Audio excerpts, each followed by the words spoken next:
And then on the financial side, so let me take this into my world a little bit. There are ways in which you can set up the inheritance or the legacy that your kids or whoever will receive one day that sort of incentivizes this. So the first step is to communicate it ahead of time, right?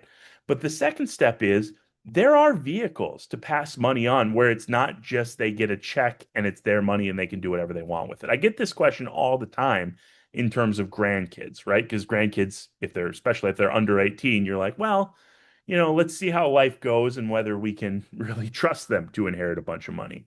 Um, Trusts are an option for that. Okay. Trusts allow you to have control over the money that you pass on to the next generation or whoever.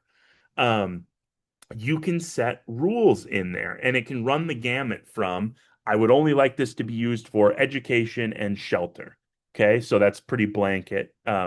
You're not just going to go in and buy a fancy TV with this. This is going to be a down payment on a house. This is going to be rent. This is going to be college funds, right? You can be that restrictive on it.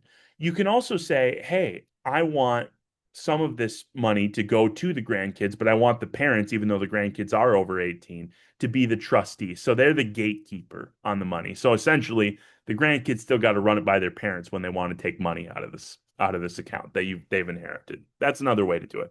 There's even ways to do it where if you have one of those situations that is more problematic, somebody's not good with money, somebody's got chemical issues, somebody's, whatever the case may be, you can put stipulations in there to say, hey, these are the criteria that have to be met before access to the funds is given. So you can come down, this can be a conversation where, hey, I want to tell you a little bit about my values. I want to tell you about what I see happening with this money, but it'll be your choice in the end. That's one way to do it. The other way to do it is you can go all the way and set up a trust that specifically establishes what your rules are, and then that controls what happens with the money.